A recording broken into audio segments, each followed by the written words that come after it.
Very good evening, welcome to prime debate. నేను శివకుమార్ రొక్కం.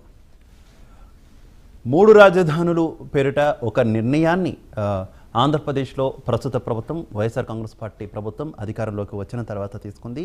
అయితే ఈ మూడు రాజధానుల పేరిట మొత్తం విశాఖలో, అందులోనూ ఉత్తరాంధ్ర వ్యాప్తంగా కూడా భూకబ్జాలకు పాల్పడిందంటూ కూడా టీడీపీ అధినేత చంద్రబాబు తీవ్రమైనటువంటి ఆరోపణలు గుప్పించారు.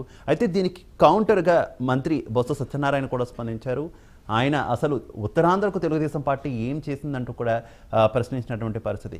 దాదాపుగా అన్ని పార్టీలు కూడా ఉత్తరాంధ్ర మీద ఎక్కువ ఫోకస్ పెట్టినటువంటి పరిస్థితి. కూటమిలో జాయిన్ అవ్వకముందు భారతీయ జనతా పార్టీ కావచ్చు, ఇక జనసేన కూడా ఎక్కువ ఫోకస్ పెట్టినటువంటి సిచ్యువేషన్ మనం చూస్తాం.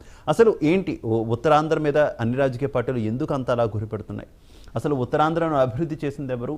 ఉత్తరాంధ్రలో ఉన్నటువంటి సమస్యలకు కారకులు ఎవరు? ఇదే అంశానికి సంబంధించి ఇవాల్టి ప్రైమ్ డిబేట్లో మనం చర్చించబోతున్నాం. నాతో పాటు డిబేట్లో పాల్పంచుకుంటున్నారు గాయత్రి గారు, తెలుగుదేశం పార్టీ నాయకులు, ఎల్ఎం మోహన్ రెడ్డి గారు, వైఎస్ఆర్ కాంగ్రెస్ పార్టీ నాయకులు, జయరామ్ గారు, జనసేన పార్టీ నాయకులు. అందరికీ నమస్కారం. ముందుగా గాయత్రి గారు, ఏంటి ఉత్తరాంధ్రకు సంబంధించి కొన్ని కీలకమైనటువంటి ఆరోపణలు ఈరోజు మీ పార్టీ అధినేత చంద్రబాబు కూడా చేసినటువంటి విషయం, మూడు రాజధానుల పేరు చెప్పి ఉత్తరాంధ్ర మొత్తాన్ని వైసీపీ దోచేసిందంటూ కూడా ఆయన తీవ్రస్థాయిలో విమర్శలు గుప్పించారు. అంతలా దోచేసినట్టు భూ కబ్జాలు ఇవన్నీ కూడా మీకు ఎక్కడ కనబడ్డాయి ఉత్తరాంధ్రలో? అంటే ముందుగా మీకు ప్యానెల్లో ఉన్న అదర్ స్పీకర్స్ కి and also prime line audience అందరికి వెరీ గుడ్ ఈవినింగ్ అండి. నాకేం కనిపించినాయి అని పక్కన పెడితే మీకేం కనిపించట్లేదు అని అడుగుతున్నాను నేను. రిషికొండ మీరే చూసుంటారు, ఆ చుట్టూ తవ్వేసేసి అంత పెద్ద కొండ ఏదైతే ఎక్కడైతే టూరిజం ఉండిందో, అంటే మీరు చిన్నప్పటి నుంచి వైజాగ్ చాలాసార్లు వెళ్ళి ఉంటారు, ప్రతి ఒక్కరికి ఒక డ్రీమ్ రిషికొండ దగ్గరికి వెళ్ళాలి, అక్కడ ఎంజాయ్ చేయాలంటే. మన ఆంధ్రాకి ఉన్నాయే చాలా తక్కువ టూరిజం స్పాట్స్.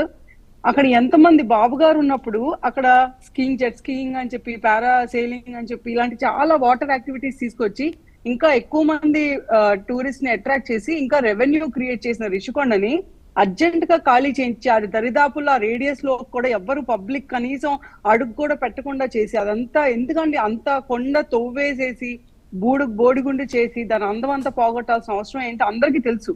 ఇది మీరు నేను చెప్పాల్సిన అవసరం లేదు. అండ్ నెక్స్ట్ ప్రతి పేపర్ లో ప్రతి చోట వచ్చింది అక్కడ విజయసాయి రెడ్డి వాళ్ళ అమ్మాయి పేరు మీద అనుకోకుండా అప్పటికప్పుడు ఎన్నో వేల ఎకరాలు వాళ్ళ అమ్మాయి పేరు మీద, వాళ్ళ అల్లుడి పేరు మీదకి వెళ్ళి ట్రాన్స్ఫర్ అయినాయి అని చెప్పి అందరికి తెలుసు. సో ఈ ఎకరాలన్నీ ఎలా వచ్చినాయి? విజయసాయి రెడ్డి గారిని అక్కడ నియమించినప్పుడు ఇన్ఛార్జ్ గా మొత్తం ఉత్తరాంధ్రకి అలా ఎలా దోచుకున్నాడు? గంజాయి క్యాపిటల్ గా మారింది ఇండియాలో. ఈ రోజు ఎక్కడ పెద్ద కన్సైన్మెంట్ సీజ్ అయినా సరే ప్రతి ఆరిజిన్ తన ప్రతి సోర్స్ వైజాగ్ నుంచి, ఉత్తరాంధ్ర నుంచి ఉంటుంది, అరకు నుంచో లేకపోతే శ్రీకాకుళం నుంచో. ఎలా జరుగుతుంది, ఎన్ని ఎవరి హయాంలో జరుగుతున్నాయి, ఇదన్నీ ఓపెన్ సీక్రెట్స్ కదండి. నేషనల్ మీడియాలో కూడా ఉంది ఆఖరికి. మరి ఇప్పుడు మేము వచ్చి కొత్తగా, బాబు గారు వచ్చి కొత్తగా చెప్పేది ఉంది, జరిగింది చెప్పాం అంతే, వాస్తవాలు చెప్పాం. దోచుకున్నాడు, మొత్తం గుండు సున్నా చేశాడు ఉత్తరాంధ్రాని. సో మేము వచ్చాక అలా లేకుండా చేస్తామని చెప్పాం. ఎందుకంటే ఇంతకు ముందు కూడా మేము వైజాగ్ లో మిలీనియం టవర్స్ కానీ, లేకపోతే మెట్టెక్ జోన్ కానీ, మెట్టెక్ జోన్ బాబు గారు తీసుకురాకపోతే ఇంకెవరు తీసుకొచ్చారండి? మెట్టెక్ జోన్ ద్వారా ఎంతమందికి కరోనా టైంలో ఎంతమందికి ఉపయోగపడింది? మీకు ఎగ్జాంపుల్ చెప్తే, హైదరాబాద్ లో ఉన్నప్పుడు genome valley is bigger example. అది బాబు గారు తీసుకురాపట్టే కదా ఈ రోజు కరోనాలో వ్యాక్సిన్ తీసుకొచ్చి మన ఇండియా మొత్తం అయితే పంచగలిగాము. ఈ రోజు మెట్టెక్ జోన్ లో తయారైన మెడికల్ ఎక్విప్మెంట్ వల్లే కదా ఇండియా మొత్తం మనం డిస్ట్రిబ్యూట్ చేయగలుగుతున్నాము. అంటే ఇప్పుడు ఒకళ్ళు చేసినప్పుడు నువ్వు అనుభవించడమే కాకుండా దాన్ని మళ్ళీ ఏం చేయలేదు అని మాట్లాడడం సిగ్గుచేటుతనం.